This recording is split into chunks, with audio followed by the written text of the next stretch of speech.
Hello my dear students, I hope all of you are in good shape. And another thing, I hope you can hear me properly. Actually, I have caught cold badly, so I'm trying to maintain my voice as much loud as I can right now. I hope you can hear me well. So, two or three things that I need to mention in the beginning before starting the new chapter, prepositions and obviously its usage. But before that, I would like to tell you that on the last day, last week it was a holiday or something, but on the last day when we had our live class and video classes, etc., I provided some rectified answers from the article chapter, and there was a confusion regarding a question, dash rice in dash uncovered dish. Yes, I think exercise 1 question number 8. I have not opened the book right now, so I don't remember, but if I'm not wrong, it's exercise 1 question number 8 from the chapter article. So that one, I don't know how I just missed the point that rice is not a countable noun, so we cannot use a or an before it, so it will be cross rice in an uncovered dish. I have provided the rectified answers again along with that particular rectified answer, so you please check it in today's study material. It's very necessary. Okay, you should not miss it. Another thing, I have today provided a friendly letter writing, a sample, though I had provided long ago, but again I felt like maybe some of you have somehow lost that thing, so I have provided again. um, Go through it. If you find any problem, talk to me, no problem. And practice those writing portion, I mean writing skill portion.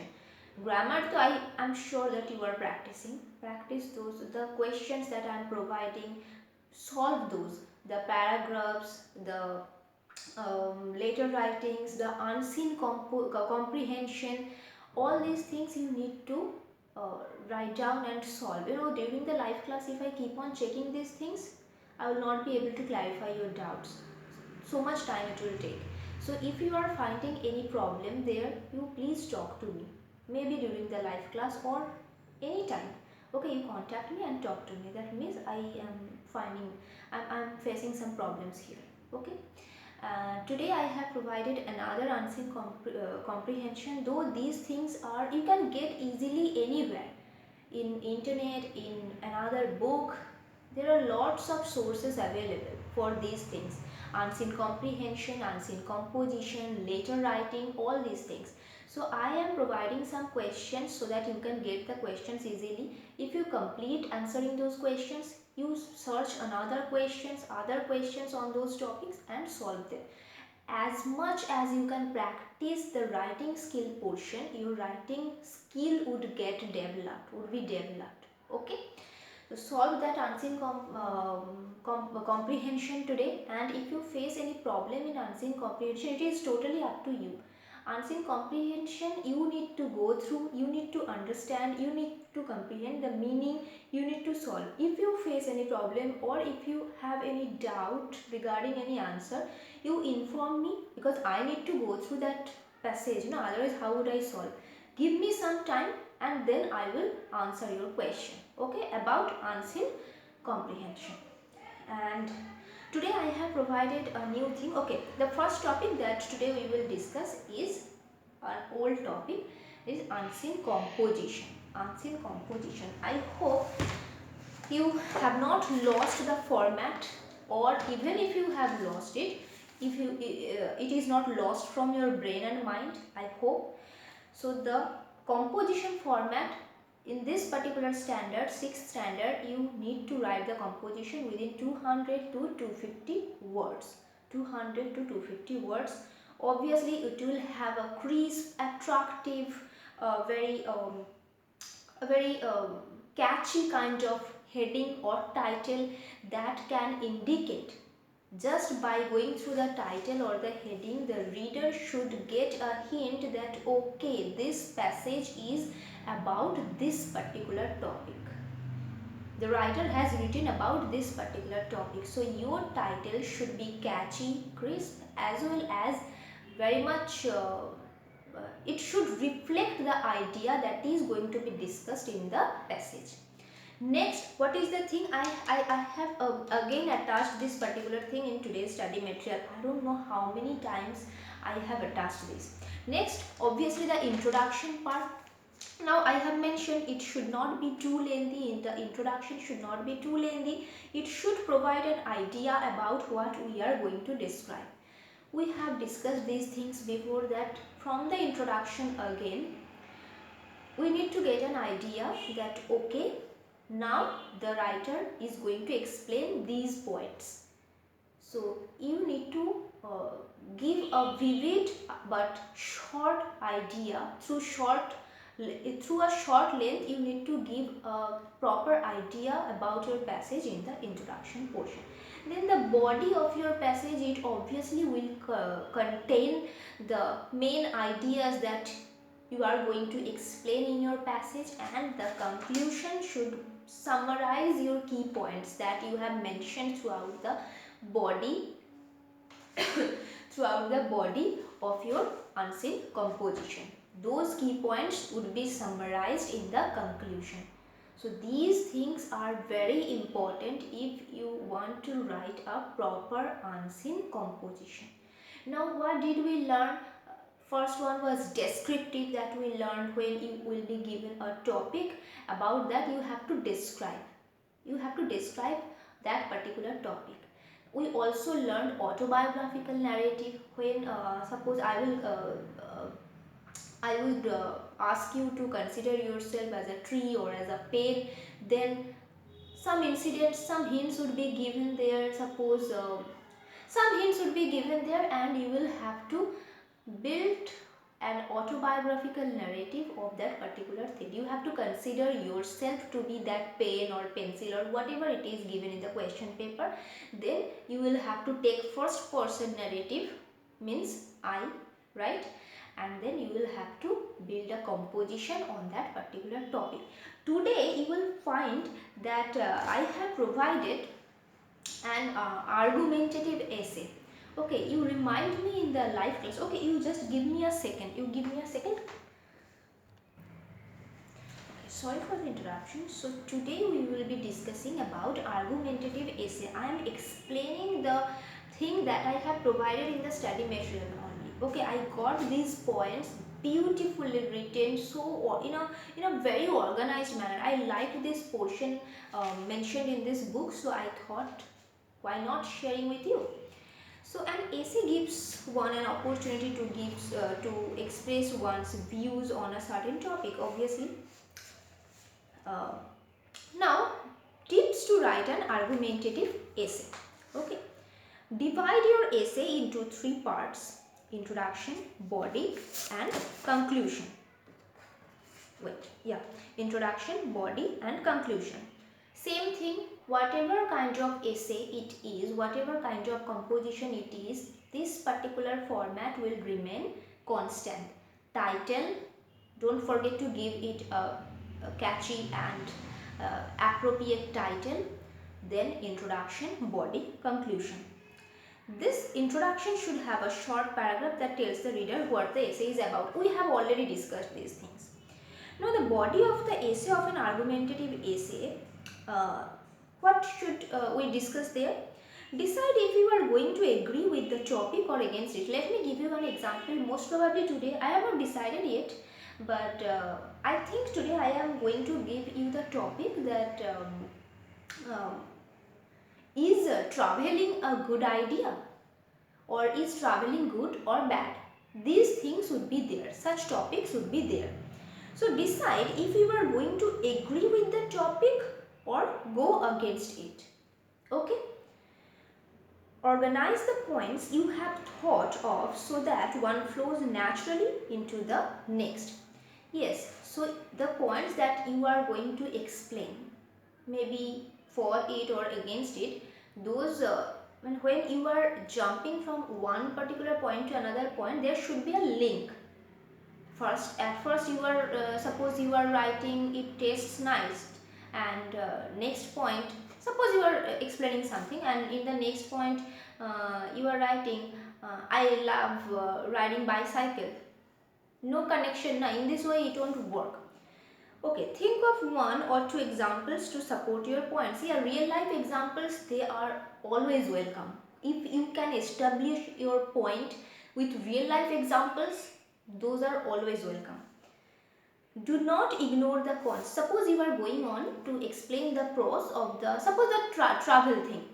You are explaining the pros of traveling, but just because you support traveling, don't forget about the cons of traveling. You need to mention those also.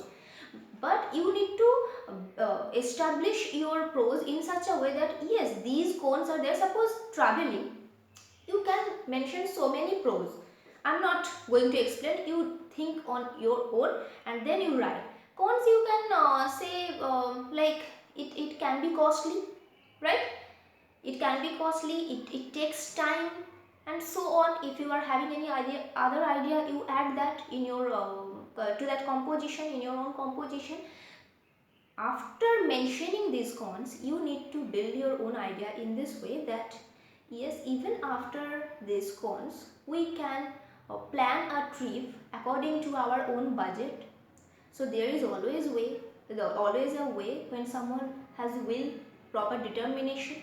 So in this way you need to establish your pros or your viewpoint, and this can make your own argument stronger. The conclusion should reinforce in a couple of sentences what you have stated in the essay. Okay, it means what the conclusion is all about, that it should summarize all the key points that you have mentioned in the body of your essay. So that's it. This is a topic of an argumentative essay. I am most probably going to provide a question on this argumentative essay in today's study material, but not sure. Watch this video, grab an idea about how to write an argumentative essay, because the format is totally similar, and on the next day I will provide a sample. Okay, but at first you need to write on your own. And descriptive and autobiographical narrative, that question is also there. Those questions are also there in today's study material. So don't worry, you just keep on practicing. I will keep on providing questions. Okay, now the grammar chapter that we are going to discuss, that is preposition and obviously its usage. Though in your book they have divided these chapters into two, but they are totally interconnected. I hope there is no more confusion about writing skill portion. Oh, another thing, though we have not, this time we have not practiced any kind of quiz format, I think in this week, okay, I will try to make a revision video. The new chapters, adverbs and degree of adverbs, that I will teach on the next week, most probably, okay. And probably this week I will try to make a revision video on on a few chapters that we have already discussed, and we need to practice both quiz form also, and the way you are practicing now, like writing in the copy, that is also necessary. And another thing, don't get afraid about quiz format, because you have been doing this since the beginning, when corona arrived, and now again it has started dancing here. So you just don't need to panic about this. Quiz format is almost the same thing. You already know the right answer, and in the quiz format the right answer is given along with 2 or 3 other wrong answers. So you just need to pick the right answer.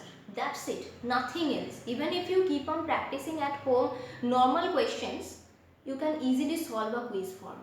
But yes, in quiz format you need to be very careful, because the answers can be confusing. Okay, they can be very much similar, kind of similar. They can look similar. Obviously the answers will not be similar, but they can look similar. So the little point of difference you need to find out and choose the correct answer. This is just a tip, a reminder. I have told this before also. So preposition, now what is a preposition? It is one of those 8 parts of speech. I hope you remember parts of speech, 8 parts of speech. What are those? If not, then go and check, revise. Preposition is one of them. See, the definition given in your book is a preposition is a word which shows the relation between a noun or a pronoun and some other word in a sentence. So it connects a noun or pronoun. It shows the relation of a noun or a pronoun to other words of a sentence. Suppose I am saying that the cat is sitting, the dog is sitting under the tree. So the tree, the dog is sitting where? Under the tree. Okay, so the tree and dog, they are connected. The relation between those two things has been established by the particular word under. So under is the preposition here. Okay, let me write it down for you. I hope you can hear me now. Let me check whether the video is getting recorded or not. Yes.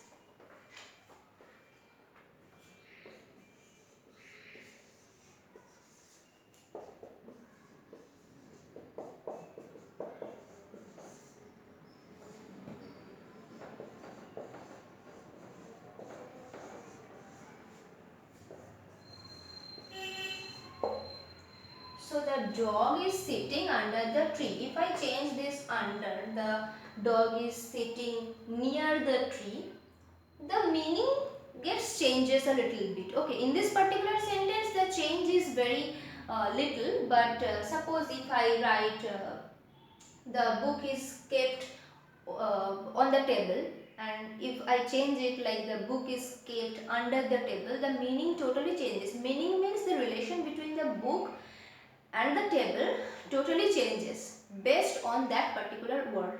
Here what is that word? Under. So the dog is sitting under what? The tree. Now this particular word which is helping us to build a relation between the noun, here noun, no pronoun is here, the noun and another word of a sentence. Sitting, where with sitting also it is building a kind of relation. So with another words of a particular sentence, that is called preposition. So which one is the preposition here? Oh, you can see the board or not? See, this is the sentence. So what is the preposition here? Which one is the preposition here? Obviously the word under is the preposition here. Now see, in page number 113, object of the preposition, the noun or pronoun before which a preposition is placed is called the object of the preposition. So here, which one is the noun before which the preposition has been placed? Here noun, here I have not used pronoun, so I am telling about noun. Here before the tree, this particular noun, I know the is not a noun, the is an article, but it comes along with this noun, so we will take it. So before the tree, we are placing the preposition under. So which one is the object of the preposition here? The tree is the object of the preposition. Here you can just keep the word the inside a bracket, or you may not give the bracket, no problem. So next, from me. Here see, she took the pen from me. She took the pen from me. Which one is the preposition here? From is the preposition here. So here we have used a pronoun from me. Me is the pronoun that we have used after the preposition. So me is the particular pronoun before which the preposition has been used. So here me is the object of the particular pronoun from. Okay, in that particular sentence. Now there is an exercise where you have been asked to pick out the preposition and name their object. Okay, see, in page number 112, some prepositions have been given, like preposition of time, preposition of place, preposition of direction and movement. So prepositions can be classified in various ways. One simple way to describe them as preposition of time, place and movement. Preposition of time, at, on, until, till, since, these things, during, after, these things are there. Preposition of place, at, on, the book is kept on the table. Where is it kept? on the table. In this way it works. Then preposition of direction and movement. Direction and movement, why? She jumped into the river. When you are pointing, you are referring to the direction that she jumped into the river, like the direction you are indicating. She was in the river and she jumped into the river. Where here in the case of into, you are referring to the direction, not only in the position or in the place. No, sorry, not only to the position or to the place. So that is the difference between in and into. That we will discuss later, don't worry. So this chart you please go through. You will get the examples of preposition. You will get an idea which are the, actually until you read the whole sentence you can never know, I mean, for which purpose the preposition has been used.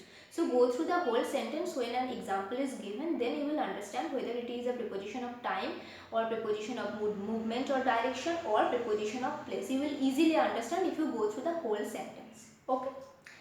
Now group prepositions, this particular portion is very important, that in addition to single word prepositions like by, after, before, the, since, from, for, besides these single word prepositions, there are these prepositions which take more than one word. See, in front of, in spite of, and account of, for the sake of. Yes, I agree. I admit that all of these prepositions we do not generally use. Okay, but for the sake of this chapter, at least we need to memorize these things. We need to understand the usage of these things. So I am giving you a homework. You go and find out why these prepositions are used. Okay, then you will fill the box. I mean, you will solve exercise 2. Okay, and we will discuss this in today's live class. Please remind me. After that, position or preposition.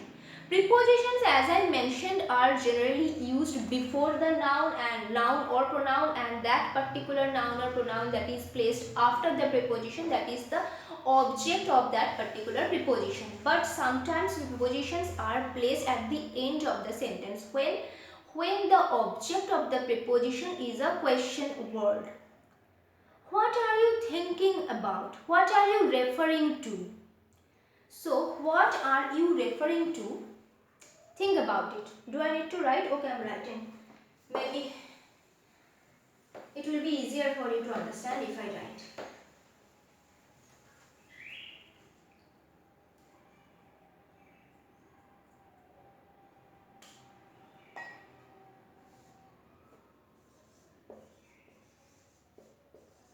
What are you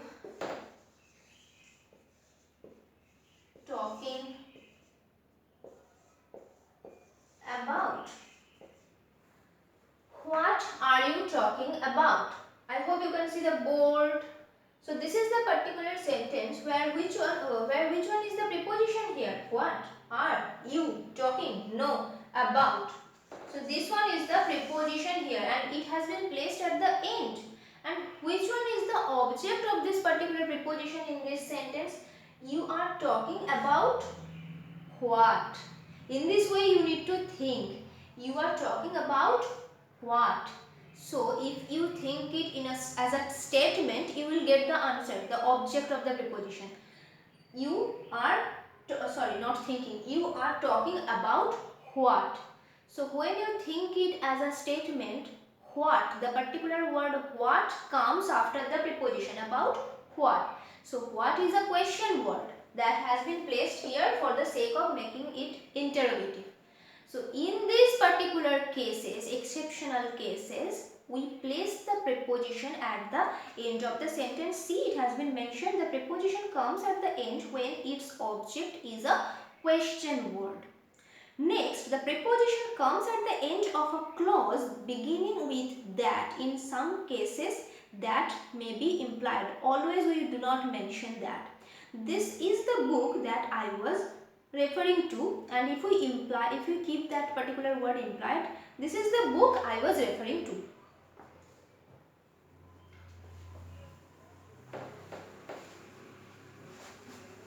Main clause, subordinate clause, I think we have already discussed this thing.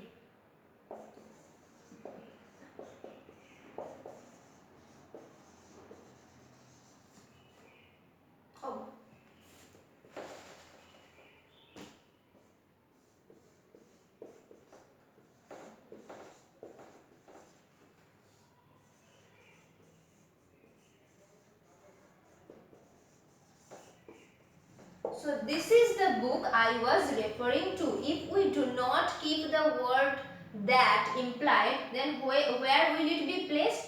This is the book that I was talking about. So we can mention it. Sometimes we may not mention it. It doesn't matter.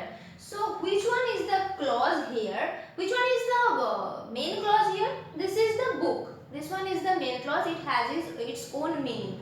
But that I was referring to, this particular portion, this particular clause starts with that. If the particular word that remains implied, you will have to understand where the particular word that can be placed, and in that case which clause is starting with the particular word that, and that clause which starts with that, at the end of that clause you will find that preposition, not in the middle or before any noun. See, it has been placed at the end because the clause starts with the word that I was referring to. So the clauses which start with that, we use preposition at the end in those clauses, and sometimes this particular word that, quote unquote, it may remain implied. Then we will have to understand, okay, where was it, from which place this particular word has been removed. In this way you will have to understand and we will have to solve. Okay, this chapter is easy. We just need to memorize a lot of things. Prepositions use, I won't say it's about memorizing, it's about it should be, there should be a spontaneous flow. When we keep on talking, the prepositions generally come with flow, right, with flow of talking. In the flow of the conversation. So this is the preposition is all about the correct sound. If I suddenly tell you I am talking on you, does it sound right? No. And and if you consider it on the basis of meaning, it is meaningless. I am talking by you. Does it make any sense? No, and it doesn't even sound right. So it's all about the correct sound. Okay. Anyway, another thing, preposition and adverbs. Adverbs we will discuss in the next week. Adverbs are the parts of speech that are used to qualify adjective, verb, and adverb. Now, there are some words which can be used both as adverb and preposition. Now, how to differentiate? How will you understand in this sentence it is an adverb, in this sentence it is a preposition? How will you understand? Whenever we are talking about a preposition, generally in most of the cases they are placed just before the noun. Okay, but in case of adverbs, no, you will not find any noun after the adverb. When it is used as preposition, you will find a noun or pronoun. I am forgetting about pronoun. Noun or pronoun after that preposition. So this is the tip through which you can identify whether it is an adverb or a preposition. Now you solve these exercises, you will get the answers, don't worry. Now the correct use of prepositions, I would suggest you this particular chapter. I don't know what to explain about this chapter, the correct uses. You just need to understand where to put which preposition. Which preposition should we use in this particular case? There are lots of things given in this particular chapter, like where to use at, like when you are talking about exact time, when you are talking about festivals, meal times. In, you can use, another thing, in and on. Before day, Sunday, Monday, we use on, right? Before month, we use in. Okay. Before year 1945, 2009, we use in. Before day, 12th January, we use day, not date. Yeah, date also, no problem. Before date, we use on. These things you keep in mind. This is very important. Let me repeat, this is very important. Okay, now you go through this chapter. I would suggest you go through this chapter. I am mentioning a few the most important things from the chapter because there is nothing to explain. You just need to read You need to memorize most of the things, and you need to understand. And the pictures have been given so that you can understand easily. See, between and among. What is the difference between between and among? When we will talk about two things or two persons, two places, two nouns or pronouns, then we will use the pronoun between. Uh, uh, Distribute these chocolates between those two boys. We are talking about two boys, so we are using the particular preposition between. Distribute the chocolates among all the students. You don't know whether there are two or more than two.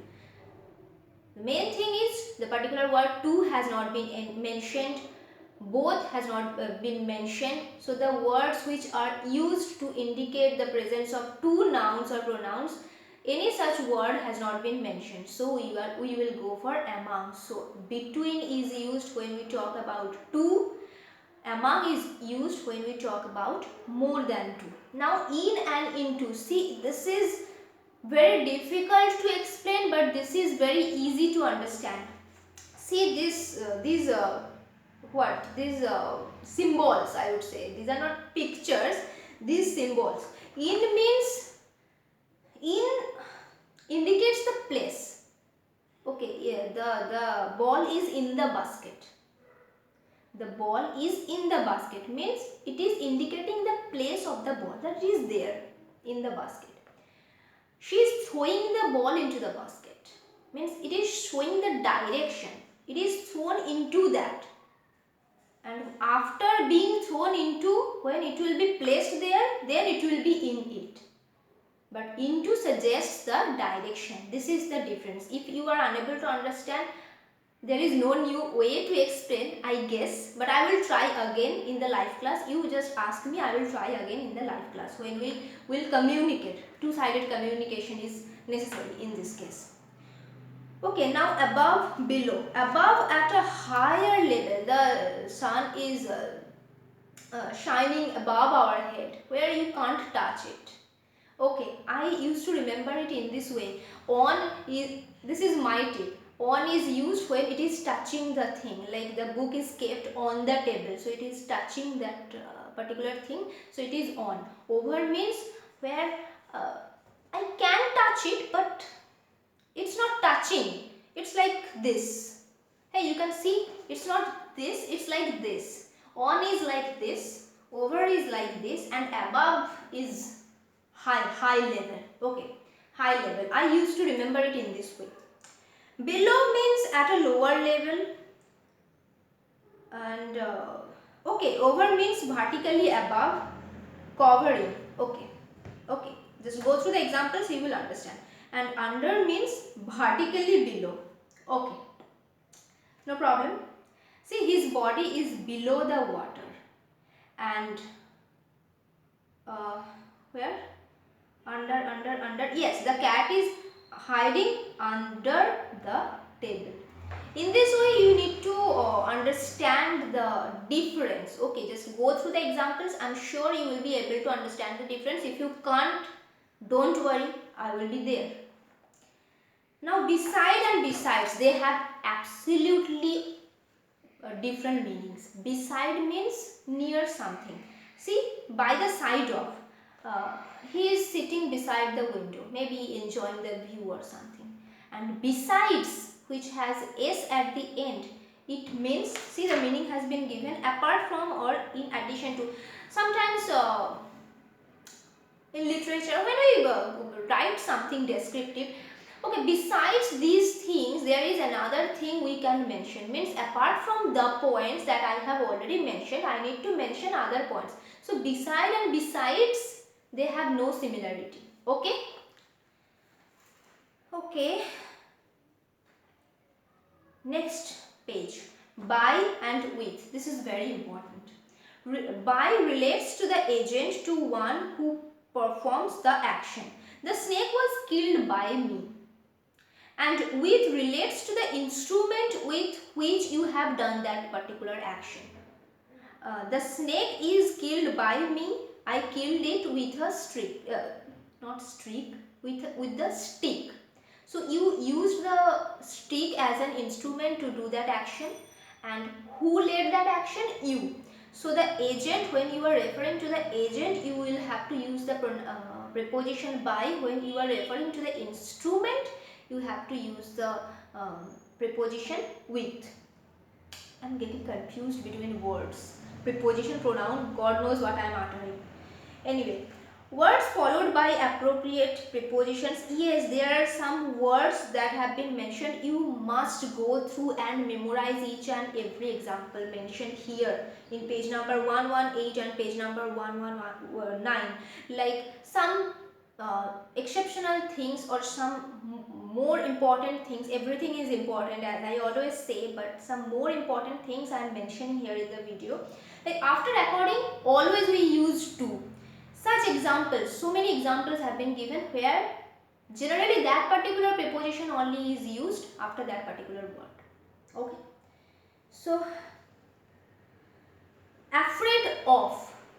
You know, after afraid you will have to use of. Okay, the thing that I was planning to discuss, yes. See, the teacher gladly agreed to my proposal. 6. Point number 6. The teacher gladly agreed to my proposal.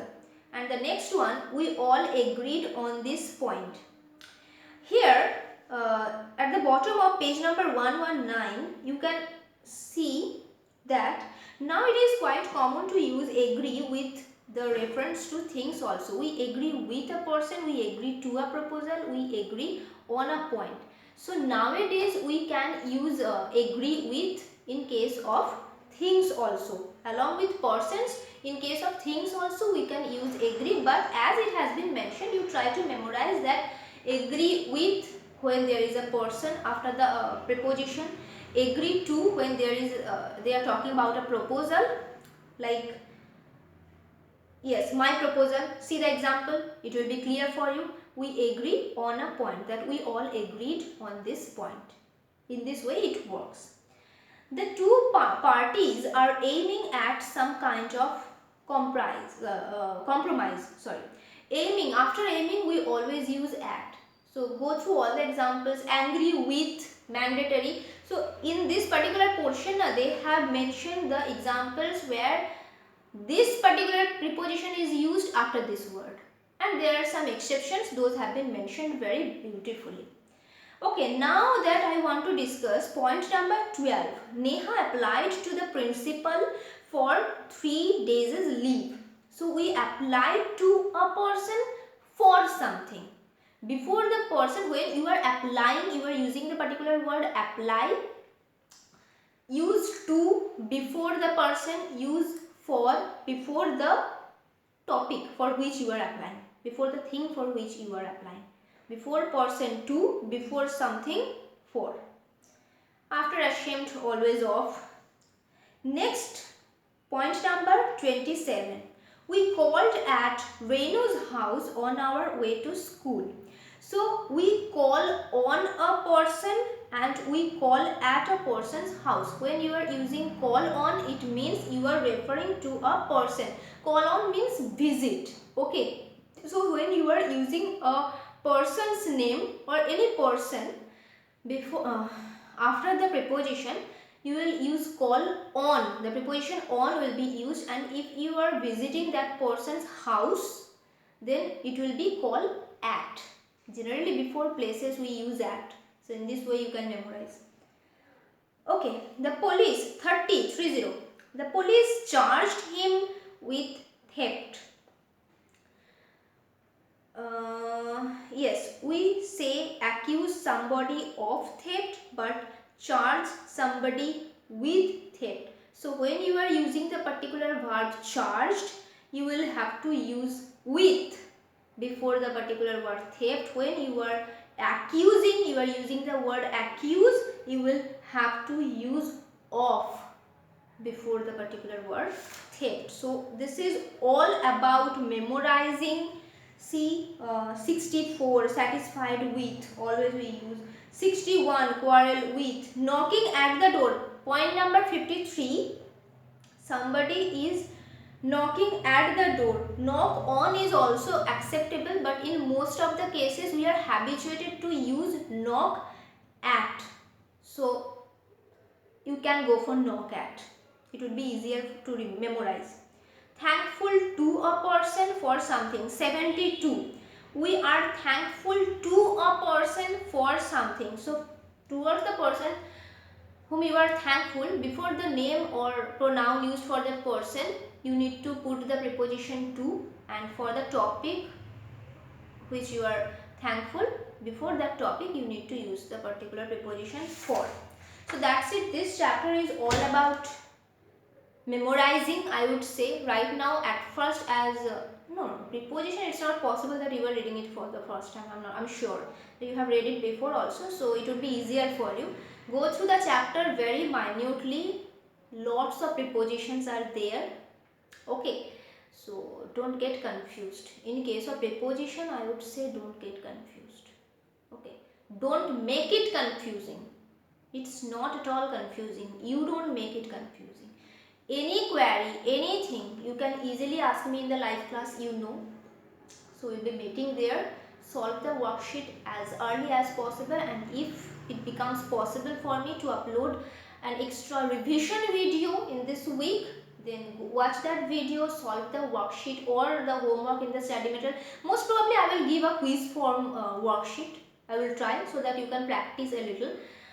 So solve that. Okay, bye bye. We will be meeting in the live class.